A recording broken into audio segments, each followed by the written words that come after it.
Estamos de vuelta. Y Elena, como todos sabemos, Simón Bolívar no fue solamente un personaje polémico.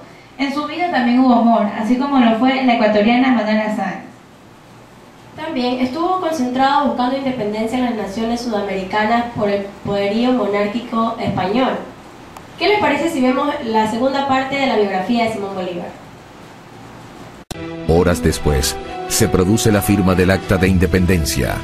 Nace así la Primera República. Esta declaración es la primera del continente, pero desde Buenos Aires hasta Ciudad de México, casi toda Latinoamérica se proclama libre en los próximos meses. Pero la causa de la independencia venezolana va a enfrentar grandes contratiempos.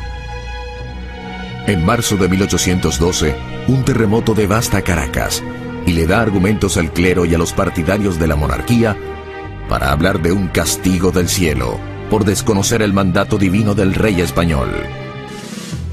Bolívar grita y alecciona a la despavorida multitud con su proclama: si la naturaleza se opone, lucharemos contra ella y haremos que nos obedezca. Los reveses militares hacen titubear a muchos. Aún Francisco de Miranda, el generalísimo que ha asumido la dictadura de la agónica república, cree que no podrán seguir adelante.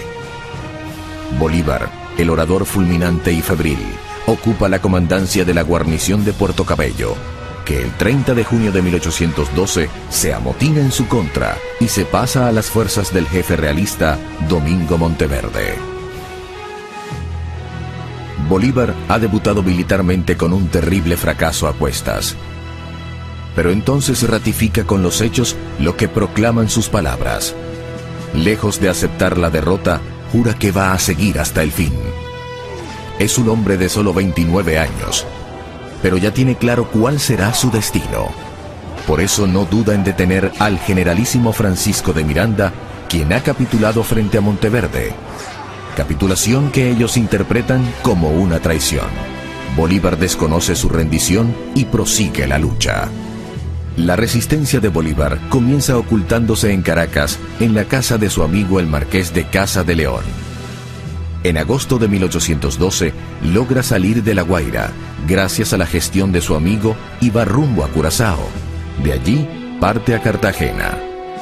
En noviembre del mismo año, 1812, desde Cartagena de Indias en Colombia, primero con alocuciones para los pueblos del sur y después con campañas militares, prosigue batallando contra España, porque en el futuro la causa de la independencia se librará contra la monarquía de Fernando VII, quien al volver al trono envía una expedición de 10.000 hombres para revertir el proceso emancipador de Venezuela.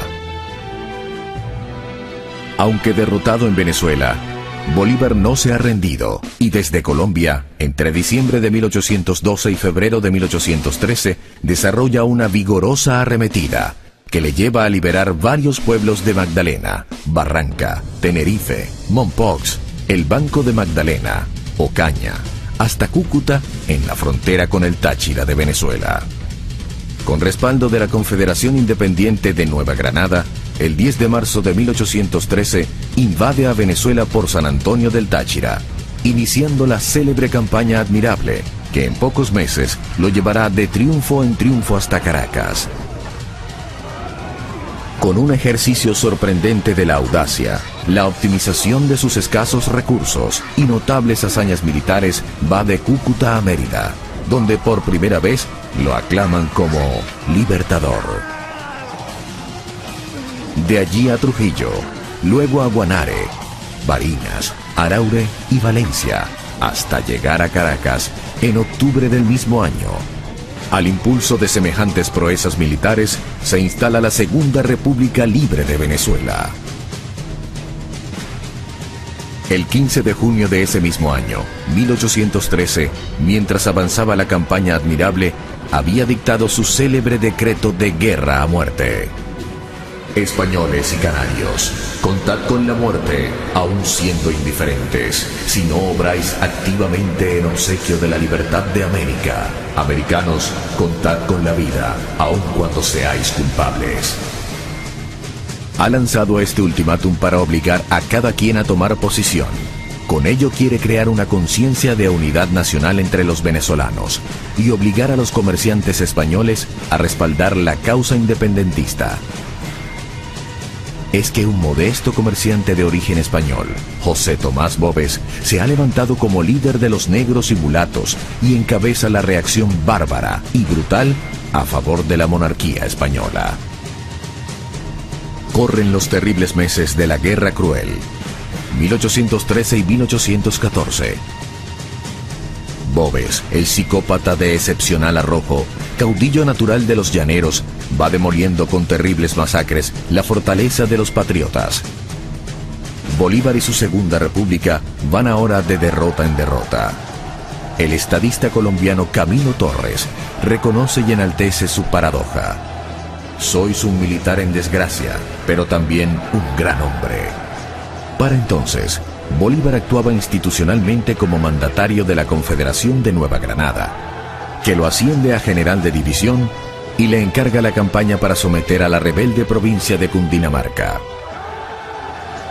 En septiembre le nombrarán mariscal de campo, pero él siempre preferirá el título de Libertador, con el cual le han aclamado oficialmente en su natal Caracas.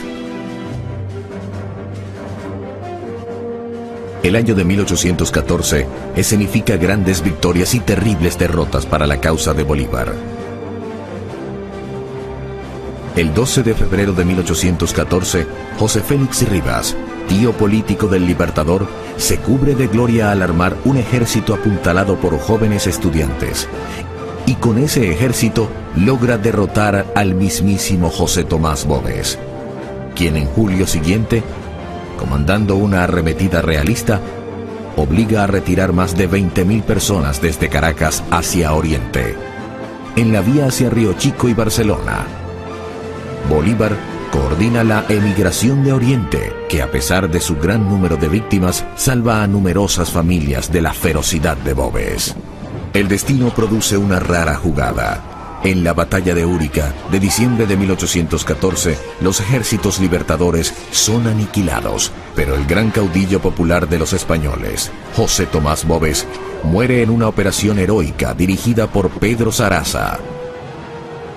Con los ejércitos patriotas devastados, se pierde la Segunda República, pero se crean las condiciones para que en el futuro cercano los patriotas pasen a liderizar afectivamente el alma nacional venezolana.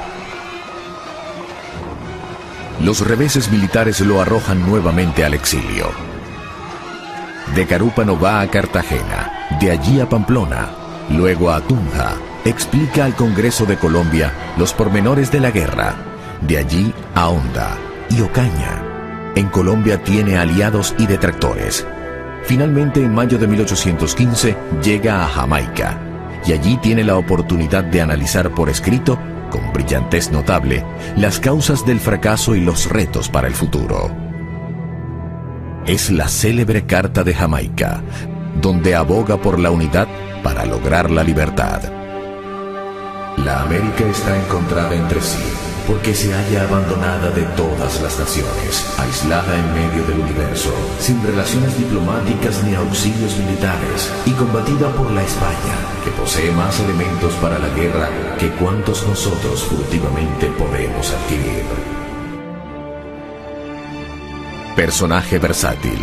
Tiene el raro don de asumir visceralmente cada faceta de su actuación. En el campo de batalla, planifica meticulosamente, y cuando decae la moral de sus tropas, se mete personalmente en la pelea, dando muestras de arrojo suicida. Es un orador conmovedor, capaz de improvisar y de leer impecablemente. También escribe con sentido analítico, y sus ensayos incluyen sociología, historia, derecho y ciencia política. Cerrando el año de 1815, llega a Haití, donde recibe extraordinario apoyo de parte del presidente Louis Pétion. Allí asume el compromiso de liberar a los esclavos negros una vez llegue al poder en Venezuela. Ningún revés lo detiene. Cada uno de los generales patriotas se cree con derecho a ser el libertador. José Félix Rivas, su pariente y rival militar, perece a manos de los españoles. Carlos Manuel Piar y Santiago Mariño le disputan el liderazgo supremo del Ejército Libertador. Entre 1814 y 1819, se destaca como el hombre de las dificultades. Por diferencia de criterios, se separa del mando colombiano y del ejército neogranadino. En las playas del oriente venezolano, con todas las posibilidades en contra, recibe el mando supremo de la nueva campaña.